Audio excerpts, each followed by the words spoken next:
ಬೆಂಗಳೂರಿನಲ್ಲಿ ವಾಯು ಮಾಲಿನ್ಯ ತಡೆಗಾಗಿ 15 ವರ್ಷಗಳ ಹಳೆಯ ಹೊಗೆ ಸೂಸುವ ಆಟೋಗಳನ್ನು ಗುಜರಿಗೆ ಹಾಕಿ ಹೊಸ ಇವಿ ಗಾಡಿ ಖರೀದಿ ಮಾಡೋದಕ್ಕೆ ಆರ್ಟಿಒ ಪ್ರೋತ್ಸಾಹ ಧನ ನೀಡೋಕೆ ಮುಂದಾಗಿತ್ತು. ಆದರೆ ಈ ಬಗ್ಗೆ ಆಟೋ ಮಾಲೀಕರು ಹೆಚ್ಚು ಗಮನ ಹರಿಸದೇ ಇರೋದು ಆರ್ಟಿಒ ಯೋಜನೆಗೆ ಹಿನ್ನಡೆಯನ್ನ ಉಂಟು ಮಾಡಿದೆ. ಹೀಗಾಗಿ ಆಟೋ ಮಾಲೀಕರ ನಡೆಗೆ ಬೇರೆಯ ರೀತಿಯ ಚೆಕ್ಮೇಟ್ ಇಡೋದಕ್ಕೆ ಆರ್ಟಿಒ ಪ್ಲಾನ್ ಮಾಡಿಕೊಂಡಿದೆ. ಈ ಕುರಿತ ವರದಿ ಇಲ್ಲಿದೆ. 15 ವರ್ಷ ಮೇಲ್ಪಟ್ಟ ಆಟೋ ಮಾಲೀಕರಿಗೆ ಆರ್ಟಿಒ ಶಾಕ್. ಹಳೆ ಆಟೋಗೆ ಎಫ್ಸಿ ರದ್ದು ಮಾಡಲು ಸಾರಿಗೆ ಇಲಾಖೆ ಚಿಂತನೆ. ಇತ್ತೀಚೆಗೆ ಬೆಂಗಳೂರು ಕೂಡ ವಾಯು ಮಾಲಿನ್ಯ ಹೆಚ್ಚಾಗುತ್ತಿರೋ ನಗರಗಳ ಪಟ್ಟಿಯಲ್ಲಿ ಸೇರ್ಪಡೆಯಾಗುತ್ತಿದೆ. ಇದಕ್ಕೆ ಕಾರಣ ನಗರದಲ್ಲಿ ಹೆಚ್ಚಾಗಿರೋ ವಾಹನಗಳು ಕೂಡ. ಅದರಲ್ಲೂ ಹೆಚ್ಚು ಹೊಗೆ ಸೂಸುವ ವಾಹನಗಳ ಸಂಖ್ಯೆ ಕೂಡ ಹೆಚ್ಚಾಗಿದೆ. ಇದರ ಕಡಿವಾಣಕ್ಕೆ ಸರ್ಕಾರ ಹಾಗೂ ಆರ್ಟಿಒ ಅನೇಕ ಯೋಜನೆಗಳನ್ನ ತಂದ್ರೂ ಯಾಕೋ ಏನೋ ಅದರ ಉಪಯೋಗ ಪಡೆದುಕೊಳ್ಳೋಕೆ ವಾಹನಗಳ ಮಾಲೀಕರು ಮುಂದೆ ಬರ್ತಿಲ್ಲ. ಇದೇ ಕಾರಣಕ್ಕೆ ತಂದ ಯೋಜನೆ ಕೂಡ ಹಿನ್ನಡೆ ಅನುಭವಿಸುವಂತಾಗಿದೆ. ಇದಕ್ಕೆ ಕಡಿವಾಣ ಹಾಕುವ ನಿಟ್ಟಿನಲ್ಲಿ ಆರ್ಟಿಒ ಚಿಂತನೆ ಒಂದನ್ನ ಮಾಡುತ್ತಿದೆ. ಹೌದು, ಹಳೆಯ 15 ವರ್ಷ ಮೇಲ್ಪಟ್ಟ ಆಟೋಗಳನ್ನ ಎಲೆಕ್ಟ್ರಿಕ್ ಆಟೋಗಳಾಗಿ ಪರಿವರ್ತಿಸುವ ಯೋಜನೆಗೆ ಸರ್ಕಾರ ಒಪ್ಪಿಗೆ ನೀಡಿತ್ತು.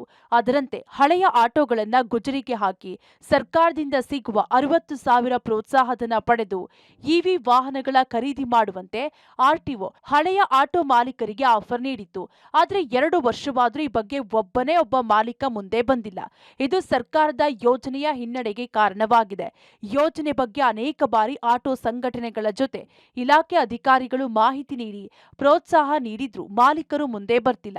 ಇದೇ ಕಾರಣಕ್ಕೆ ಸದ್ಯ ಹೊಸ ಪ್ಲಾನ್ಗೆ ಆರ್ಟಿಒ ಚಿಂತನೆ ನಡೆಸಿದೆ. ಅದೇನಂದ್ರೆ 15 ವರ್ಷ ಮೇಲ್ಪಟ್ಟ ಆಟೋಗಳಿಗೆ ಇನ್ಮುಂದೆ ಎಫ್ಸಿ ನೀಡದೇ ಇದ್ರೆ ಆಟೋ ಚಾಲಕರು ಆ ಆಟೋಗಳನ್ನ ರಸ್ತೆಗಿಳಿಸಲು ಸಾಧ್ಯ ಇಲ್ಲ. ಹಾಗಾಗಿ ಎಫ್ಸಿ ನೀಡದೇ ಇದ್ರೆ ಕೊನೆಗೆ ಮಾಲೀಕರು ಆಯ್ಕೆ ಇಲ್ಲದೆ ಯೋಜನೆಗೆ ಒಳಪಡಲು ಮುಂದೆ ಬರಬಹುದು ಅನ್ನೋ ಕಾರಣಕ್ಕೆ ಸದ್ಯ ಈ ಚಿಂತನೆಗೆ ಆರ್ಟಿಒ ಮುಂದಾಗಿದೆ. ಈ ಸಂಬಂಧ ಅಧಿಕಾರಿಗಳು ಮತ್ತು ಸರ್ಕಾರ ಚರ್ಚೆಗೆ ಮುಂದಾಗಿದ್ದು ಶೀಘ್ರದಲ್ಲೇ ಈ ಆದೇಶ ಜಾರಿಯಾಗುವ ಸಾಧ್ಯತೆ ಇದೆ. ಬೆಂಗಳೂರು ನಗರ ಒಂದರಲ್ಲೇ ಅಂದಾಜು 10,000ಕ್ಕೂ ಹೆಚ್ಚು 15 ವರ್ಷ ಮೇಲ್ಪಟ್ಟ ಹಳೆಯ ಆಟೋಗಳಿವೆ.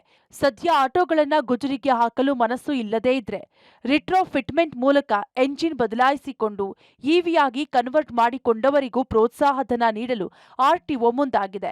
ಹೊಸ ಆಟೋ ಖರೀದಿಸುವಾಗ ಪೆಟ್ರೋಲ್ ಎಂಜಿನ್ ಆಟೋಗಳಿಗಿಂತ ಇವಿ ಆಟೋಗಳ ಬೆಲೆ ಸುಮಾರು 1 ಲಕ್ಷ ಹೆಚ್ಚಿರುತ್ತದೆ.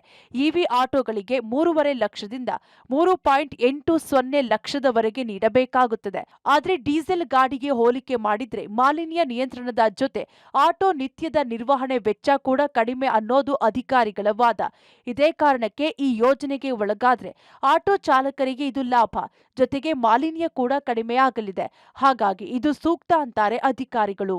ಒಟ್ಟಾರೆಯಾಗಿ ಸಾರಿಗೆ ಇಲಾಖೆ ಯೋಜನೆ ಯಶಸ್ಸಿಗೆ ಸರ್ಕಸ್ ಅಂತೂ ಮಾಡ್ತಿದೆ.